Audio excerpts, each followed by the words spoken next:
Bayangkan kalau cinta itu datang dari tempat yang nggak pernah kamu bayangkan sebelumnya. Seperti dari dunia lain yang penuh misteri, di mana batas antara nyata dan fantasi jadi kabur. Itu yang bikin hati deg-degan kan? Hari ini kita bakal ngobrol panjang soal 5 drakor yang ceritanya tentang kisah cinta beda dunia. Kisah-kisah ini nggak cuma romantis, tapi juga bikin kita mikir tentang apa arti mencintai seseorang yang datang dari latar belakang yang benar-benar berbeda. Aku bakal ceritain satu persatu mulai dari plotnya yang bikin penasaran, karakter-karakternya yang memorable, sampai tema-tema dalam yang bisa relate ke hidup kita sehari-hari. Kita mulai dari yang klasik dulu ya, supaya alurnya enak diikuti. Pertama, mari kita bahas Guardian the Lonely and Great God, atau yang sering disebut Goblin. Drakor ini rilis tahun 2016, dan dari awal udah bikin banyak orang ketagihan karena campuran antara fantasi, romansa, dan sedikit elemen sejarah. Ceritanya berpusat pada Kim Shin, seorang goblin abadi yang udah hidup ratusan tahun, dan Ji Eun-tak, gadis biasa yang ternyata punya kemampuan melihat makhluk supranatural. Dunia mereka beda banget. Satu dari alam abadi yang penuh kutukan, satu lagi dari kehidupan manusia yang fana. Awalnya pertemuan mereka kayak kebetulan, tapi lama-lama jadi ikatan yang dalam. Bayangin aja, Kim Shin ini punya kekuatan luar biasa, bisa mengendalikan cuaca, teleportasi, dan segala macam. Tapi dia kesepian banget karena umurnya yang gak ada habisnya. Entak di sisi lain hidupnya penuh tantangan, yatim piatu dan sering dibully. Tapi dia punya semangat yang cerah. Kisah mereka ini kayak roller coaster, penuh tawa, air mata, dan momen-momen yang bikin hati meleleh.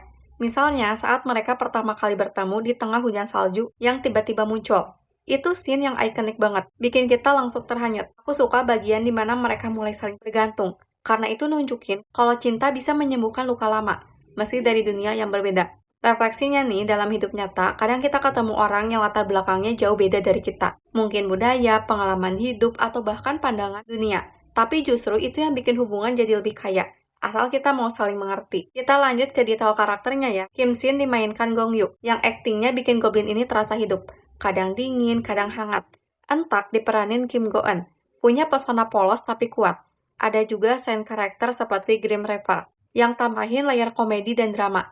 Selama nonton, aku sering mikir apa jadinya kalau kita punya kekuatan abadi tapi harus kehilangan orang yang dicinta berulang kali. Itu bikin cerita ini gak cuma romansa biasa, tapi juga tentang penerimaan dan pengorbanan. Kita bahas soundtracknya juga deh. Lagu-lagu seperti Stay With Me dari Chanyeol dan Vans yang selalu bikin suasana lebih emosional. Kalau kamu nonton ulang, perhatiin betapa visualnya indah. Dari musim-musim yang berganti sampai efek spesial yang gak berlebihan. Ini drakor yang cocok buat yang suka cerita lambat tapi mendalam. Karena durasinya panjang, 16 episode, dan setiap episode bikin penasaran. Sekarang bayangin kalau kamu lagi di posisi entak, ketemu makhluk abadi yang janjiin perlindungan tapi juga bawa risiko. Itu yang bikin tema beda dunia ini menarik. Karena nunjukin kalau cinta sejati bisa lintas batas apapun. Berpindah ke drakor kedua, My Love from the Star. Ini salah satu yang legendaris, rilis 2013, dan bikin demam alien di kalangan penggemar K-drama. Ceritanya tentang Do Min Jun, alien yang mendarat di bumi 400 tahun lalu, dan Jang Song Yi, aktris top yang hidupnya glamor tapi sepi. Dunia mereka beda total. Min Jun dari planet lain, punya kemampuan super seperti mendengar jauh dan berhenti waktu. Sementara Song Yi dari dunia entertainment yang penuh gosip dan tekanan. Awalnya mereka tetangga yang sering ribut, tapi lama-lama jadi saling melindungi. Yang bikin seru, Min Jun ini dingin dan logis, kayak robot. Tapi Song Yi yang eksentrik bikin dia belajar tentang emosi manusia. Ada momen lucu seperti saat Song Yi mabuk dan Min Jun harus menanganinya dengan kekuatan supernya. Itu pun tanpa bikin dia curiga. Romansa mereka berkembang pelan, dari benci jadi sayang. Dan itu rasanya alami banget. Opini netral aja nih, drakor ini nunjukin kalau perbedaan bisa jadi kekuatan, asal ada komunikasi yang jujur. Dalam konteks beda dunia, ini kayak metafora buat hubungan lintas budaya atau agama di dunia nyata. Kadang butuh waktu lama buat saling adaptasi. Karakter Min Jun dimainkan Jun Ji Hyun? Tunggu, enggak. Min Jun itu Kim Soo Hyun, dan Song Yi Jun Ji Hyun. Akting mereka kompak banget, bikin chemistry-nya meledak. Ada subplot tentang misteri masa lalu Min Jun yang tambahin suspense. Soundtrack-nya juga ikonik, seperti My Destiny dari Lin yang selalu diputar di momen romantis. Kalau dibahas lebih dalam, tema immortalitas di sini mirip Goblin tapi dengan twist sci-fi yang lebih modern. Aku sering mikir, apa rasanya hidup ratusan tahun tanpa bisa benar-benar terikat dengan manusia. Itu bikin cerita ini punya lapisan emosional yang dalam. Kita bisa bahas episode-episode favorit, seperti yang di akhir musim dingin di mana salju jadi simbol perpisahan mereka. Ini drakor yang bikin kita appreciate waktu yang kita punya dengan orang terdekat, karena nggak semua hubungan abadi. Lanjut ke visualnya, setting di Seoul modern campur flashback ke era Joseon bikin kontras dunia yang menarik. Kalau kamu lagi nonton, pasti notice betapa detail kostum dan efeknya meski drakor lama. Sekarang coba renungkan, kalau kamu ketemu alien yang tampan dan pintar, tapi dia harus pulang ke planetnya, apa kamu rela lepaskan? Itu pertanyaan yang sering muncul di benak setelah nonton. Drakor ketiga, W2 Worlds. Yang ini unik banget, rilis 2016, campur trailer dan romansa. Ceritanya tentang Kang Chul, karakter utama di webtoon, dan Oh Hyun Joo, dokter dari dunia nyata yang tiba-tiba tersedot ke dalam komik itu. Dunia mereka beda dimensi. Satu fiksi, satu realitas. Awalnya, Yeon Joo coba selamatin Kang Chul yang sekarat di komik ayahnya, tapi malah terjebak di sana. Kisah cinta mereka penuh twist, karena apa yang terjadi di komik bisa berubah sesuai plot. Bayangin aja, Kang Chul ini kaya raya, pintar, dan penuh dendam. Sementara Yeonju polos tapi berani. Romansa mereka berkembang dari kebingungan jadi ketergantungan.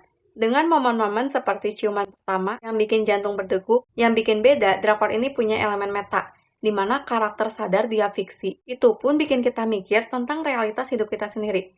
Secara netral, ini nunjukin kalau cinta bisa muncul di tempat tak terduga, dan perbedaan bisa diatasi dengan keberanian. Karakter Kang Chul diperanin Lee Jong Suk, yang bikin dia terlihat karismatik, dan Yeonju Han Yoo dengan ekspresi bingung yang lucu. Subplot tentang pembunuh misterius tambahin ketegangan. Soundtrack seperti Remember dari Dear Code bikin suasananya lebih intens. Refleksinya dalam hidup, kadang kita merasa hidup di dunia yang beda dari pasangan. Mungkin pekerjaan atau lingkungan sosial. Tapi seperti di drakor ini, komunikasi dan kepercayaan bisa jadi jembatan. Bahas visualnya, transisi antara dunia komik dan nyata pakai efek keren, kayak panel-panel yang muncul. Ini drakor yang bikin addicted karena cliffhanger tiap episode. Coba bayangin kalau hidupmu tiba-tiba jadi plot komik. Apa yang bakal kamu ubah? Keempat, The Legend of the Blue Sea. Rilis 2016 juga. Ini tentang putri duyung bernama Sim Chong yang naik ke darat. Dan Ho Jun Jae, penipu cerdas dari dunia manusia. Dunia mereka beda habitat. Laut versus darat. Mitos versus realitas. Ceritanya dimulai saat Chong terdampar dan ketemu Jun Jae, yang awalnya curiga tapi lama-lama jatuh cinta. Ada flashback ke era Joseon yang hubungin nasib mereka. Romansa mereka penuh humor, seperti Chong yang belajar bahasa manusia dan kebiasaan anehnya. Momen emosional datang saat mereka hadapi ancaman dari masa lalu. Secara bijak, drakor ini ingatkan kalau cinta butuh adaptasi, terutama kalau dari latar yang asing. Jun Ji Hyun sebagai Chong aktingnya gemesin, dan Lee Min Ho sebagai Jun Jae charming banget. Soundtrack love story dari Lin pas buat momen romantis.